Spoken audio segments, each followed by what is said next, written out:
Pernah nggak sih mengalami lupa kelewatan buat masukin transaksi ketika sudah lapor PPN, atau juga bisa jadi lupa memasukkan pajak masukan yang kita terima, kita kreditkan, kita kelupaan untuk melakukan itu.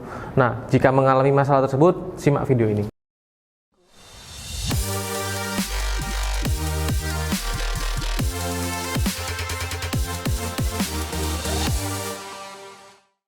Halo, jumpa lagi di YouTube channel The Consulting ID.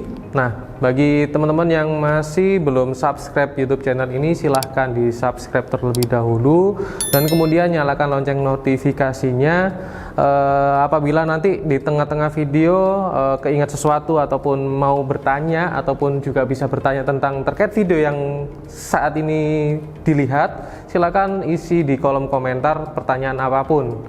Nanti jika memang dirasa perlu juga ada video atau bisa kita balas langsung di kolom komentar, nanti kita akan balas di kolom komentar ataupun juga kita bisa buatkan videonya. Oke, di video kali ini dengan saya Putra, topik yang akan kita bahas untuk di video kali ini adalah seputar PPN ya. Seputar PPN yang bagaimana sih? Nah, seputar PPN ini lebih terkait pembetulan. Jadi mungkin banyak teman-teman yang bingung pembetulan PPN itu seperti apa step-stepnya, ataupun saya mengalami kasus yang mengakibatkan saya pembetulan dan kemudian lebih parahnya lagi mungkin menyebabkan lebih bayar, yang harus saya lakukan apa gitu. Oke, di video kali ini saya akan menjelaskan hal tersebut.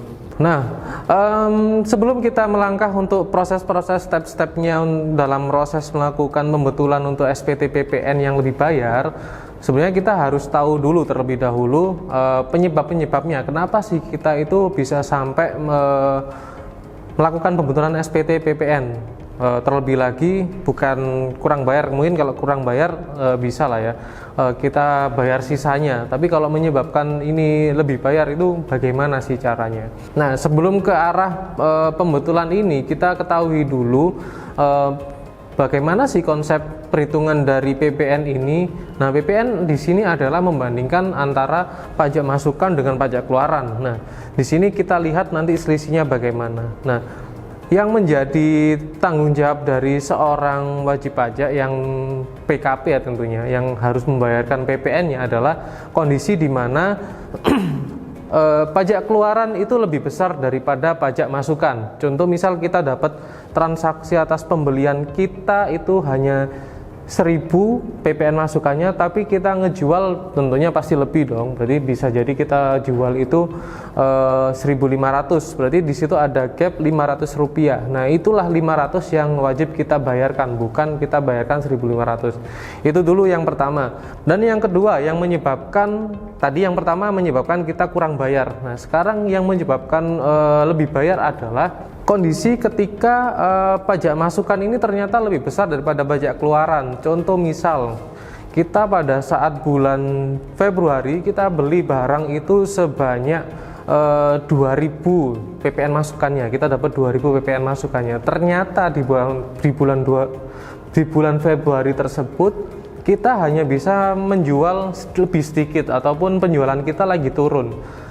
Yang tadinya kita dapat pajak masukan 2.000, ternyata kita ketika mengeluarkan pajak keluaran itu hanya 500 rupiah. Nah, di sini akan menyebabkan kita yang namanya lebih bayar. Oke, pahami dulu di situ. Oke, kita pahami dulu yang pertama adalah terkait penyebab-penyebabnya. Penyebabnya yang sering saya temui di lapangan adalah yang pertama bisa jadi ada transaksi yang belum terlaporkan. Di sini karena berkaitan dengan yang kita bahas topiknya adalah lebih bayar, berarti ada pajak masukan yang terkait transaksi yang belum kita laporkan adalah pembeliannya kita. Pembeliannya kita mungkin ada yang terselip, hingga akhirnya kita masih belum mencatatkan itu, sehingga ketika pembeliannya bertambah otomatis pajak masukannya pasti bertambah dong. Nah, di atas hal itulah yang menyebabkan PPN lebih bayar. Atau kita sudah melakukan pencatatan transaksi pembelian, ternyata pajak masukannya kita lupa untuk mengkreditkannya. Itu juga bisa mengakibatkan laporan SPT PPN kita di masa tersebut bisa lebih bayar. Oke, semisal di Februari berarti kita bisa kreditkan di Maret, April, Mei. Nah, tapi kalau ternyata itu punya November, berarti masih udah nggak bisa di Februari. Nah, kemudian dari faktor yang menyebabkan, kita bisa lihat nanti ketika di SPT PPN ada dua opsi yang bisa kita gunakan ketika kita mengalami lebih bayar di SPT PPN kita. Yang pertama adalah restitusi. Restitusi itu apa? Bahasa simpelnya adalah kita menarik uang kita kembali. Berarti kan kita kelebihan bayar tuh. Nah, kita tarik kembali uang itu. Nah, itu yang dinamakan restitusi, dengan nanti ada prosedur yang mengikutinya. Contoh misal ada pemeriksaan dan lain-lain. Kemudian ada kompensasi. Nah, kompensasi ini bisa kita lewatkan masa selanjutnya, masa berikutnya, atau masa yang akan kita pilih di tentunya masa ke depan ya, bukan yang ke belakang. Nah, ketentuan lainnya yang dapat kita lakukan saat melakukan pembetulan PPN ini adalah paling lama itu 2 tahun. Jadi 2 tahun yang sebelumnya itu masih boleh, tapi kalau sudah kelewat 2 tahun berarti kita sudah nggak bisa melakukan pembetulan atas SPT masa PPN tersebut. Oke, saya akan tampilkan beberapa gambar step yang nantinya akan bisa digunakan pada saat teman-teman untuk mencoba melakukan pembetulan SPT PPN yang mengakibatkan lebih bayar. Nah, yang pertama, buka dulu program e-fakturnya, kita buka di e-tax invoice-nya. Kemudian ketika sudah masuk ke SPT PPN desktopnya kita, sekarang kita coba buka dulu SPT normalnya kita.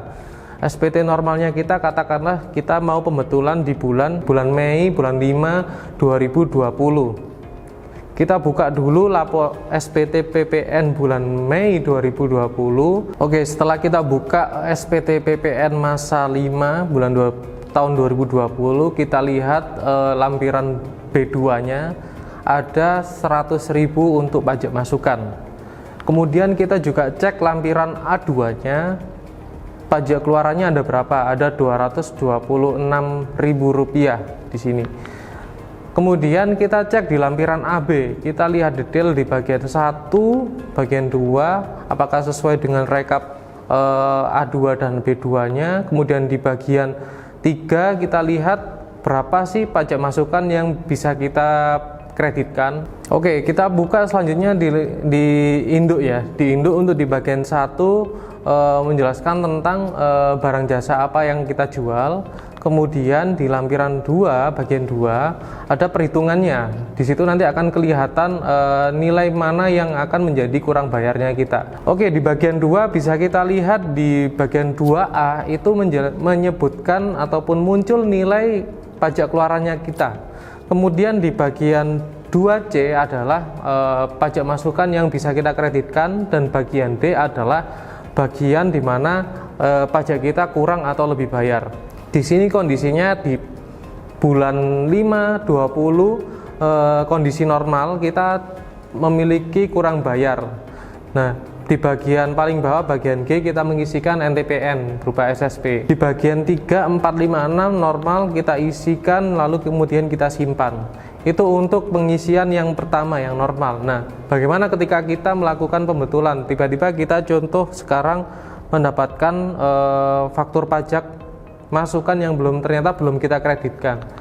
Oke, step pertama adalah kita masukkan dulu pajak masukannya. Kita buka di faktur, kemudian pajak masukan, ada tab administrasi faktur. Nah, di sini ada tampilan ketika belum kita menambahkan faktur yang baru yang akan kita masukkan.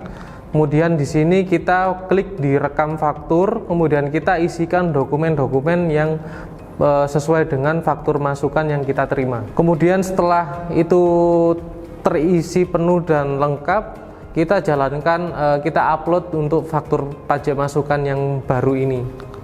Nah, setelah kita upload, nanti kita buka di tab SPT, kemudian kita buka posting, dan di sini kita isikan masa pajak adalah masa 5 tahun pajak 2020 dengan keterangan di bawahnya adalah pembetulan 1. Kemudian cek dokumen, nanti akan terlihat penambahan dari dokumen pajak masukan yang barusan kita upload ke server DJP. Kemudian kita klik posting dan akan muncul notif data SPT sudah berhasil tersimpan ataupun sudah dibentuk. Nah, selanjutnya kita buka SPT bulan 5 pembetulan satunya. Nah, setelah kita buka, kita cek di lampiran B2 karena kita ada memasukkan tadi adalah pajak masukan, berarti pajak masukan masuk di B2. Nah, setelah kita lihat di lampiran B2 ada penambahan pajak masukan 2.600.000 di sini. Nah, harusnya nanti ketika kita buka di lampiran AB dan induk, nilai ini akan ikut ke bawah. Nah, kita cek dulu di lampiran AB, kita buka di bagian 3 apakah sudah sesuai dengan lampiran B2-nya tadi. Nah, di sini di lampiran AB masuk 2.600.000 untuk pajak masukan yang dapat kita kreditkan. Nah, setelah itu kita masuk ke lampiran induk.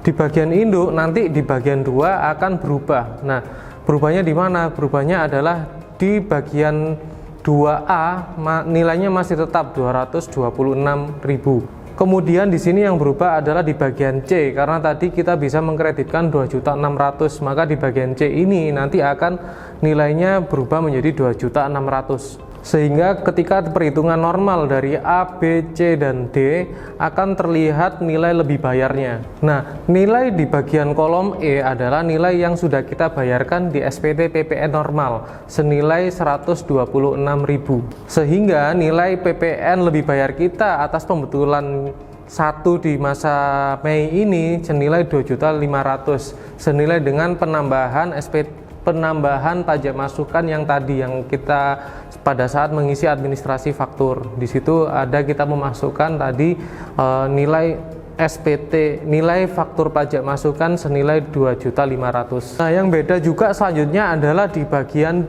3. Nah, di bagian 3 ini kita centang lebih bayar atas butir F, yaitu butir F adalah karena pembetulan ya. Kemudian yang di bawah itu bisa kita pilihkan ada dikompensasi ke masa berikutnya, berarti kalau 5 berarti nyambung nanti ke 6 kita harus mengisikan senilai lebih bayarnya tadi 2.500.000 atau dikompensasikan ke masa pajak mana. Berarti kita bisa milih pajak selanjutnya itu pajak yang mana, atau yang terakhir bisa kita restitusi dengan ketentuan yang di bawahnya. Seperti itu. Oke, yang terakhir kita klik di bagian 6. Kita pilih simpan dengan mengisikan keterangan-keterangan di dalamnya mulai dari tanggal pelaporan dan nama direktur dan beserta lampir-lampirannya. Nah, setelah kita menyimpan pelaporan ataupun SPT PPN di versi desktop ini, karena sekarang untuk pelaporan e-faktur menggunakan web base, nah silakan Anda ulangi step-step tadi di e-faktur web base Anda untuk melaporkan PPN atas lebih bayar ini. Oke, sampai di sini dulu untuk penjelasan pembetulan atas PPN lebih bayar. Jika masih ada pertanyaan silakan isi di kolom komentar, atau bila ingin mendapatkan respon cepat dari kami silahkan DM di Instagram kami di @theconsultingid. Oke, sekian video dari saya. Terima kasih.